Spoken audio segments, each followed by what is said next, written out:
Alrighty guys, so welcome to part 2 of the video where we cut and buff our fresh paint job. This is stage 1 paint. It is rattle can. We used perfect match or whatever, what was it, duplicate color for clear coat, and we used NAPA 1K paint that was mixed to the VIN number of the Audi. So this is what we have now. Obviously it's pretty glossy, came out great, but there's still some orange peel and some texture to it, and we got a little bug right here, of course, when we were wrapping it up. You can get this at basically any automotive store. I got this at Advanced Auto. We got the Ultimate Compound, and then we got the Ultimate Polishing by McGuire's. They work great. I've used them many times. Got this here. This is just a 3-inch drill buffing kit. Works awesome as well. It doesn't really leave any swirling. I buffed my black TT, the fender, after I painted that with this, my old TT, and it works great. So a couple other things, we're using 1500 grit sandpaper to wet sand this. We'll probably move up to 2000. I don't know if we'll need much more than that. It's not too bad of an orange peel texture. And then after that, we're going to use some wax to really seal it in, because obviously 1K paint, acrylic paint, is a lot softer than urethane.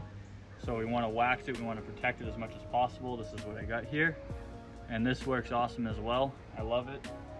Some applicator pads to buff it off after, and then I'm going to wipe it down with some alcohol before, just to get rid of any dust that may cause any issues, such as scratches or anything like that when we're in there. So let's get to it.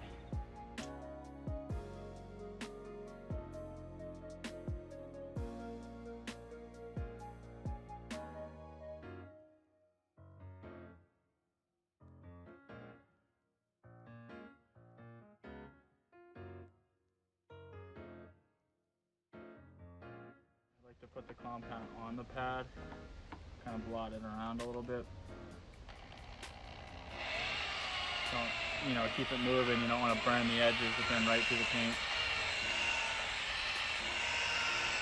I'm barely putting any pressure on it at all. Very light pressure.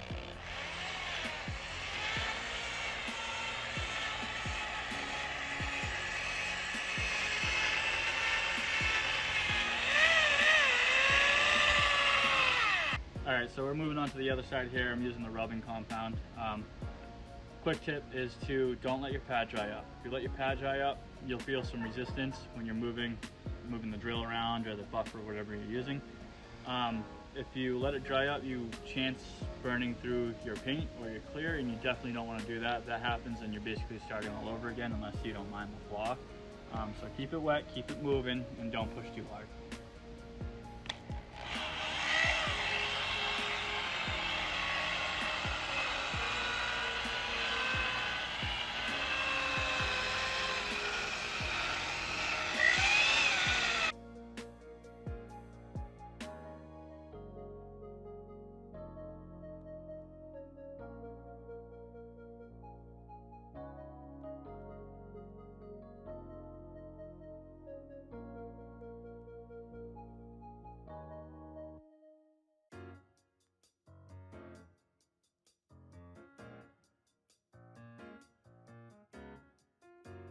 Alright guys, so we just hit it with the rubbing compound. I believe it's 2000 or 3000 swirl remover or whatever. It came out great. I couldn't be happier with it right now. Just look at that. That's not even polished, that's just the compound.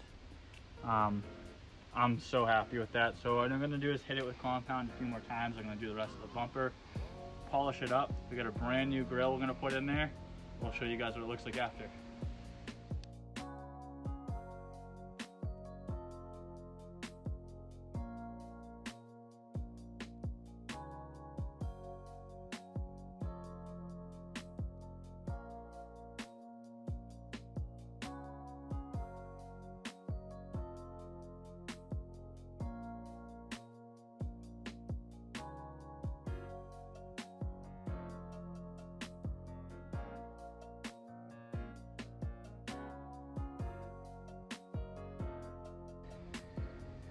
Alrighty guys, so I just polished it up, not a big surface, so it only took me about 2 minutes. Got a fresh microfiber applicator pad here. Once I'm done with these, I just hand wash them and let them dry and reuse them. So let's remove some of the haze here and see how it looks polished up.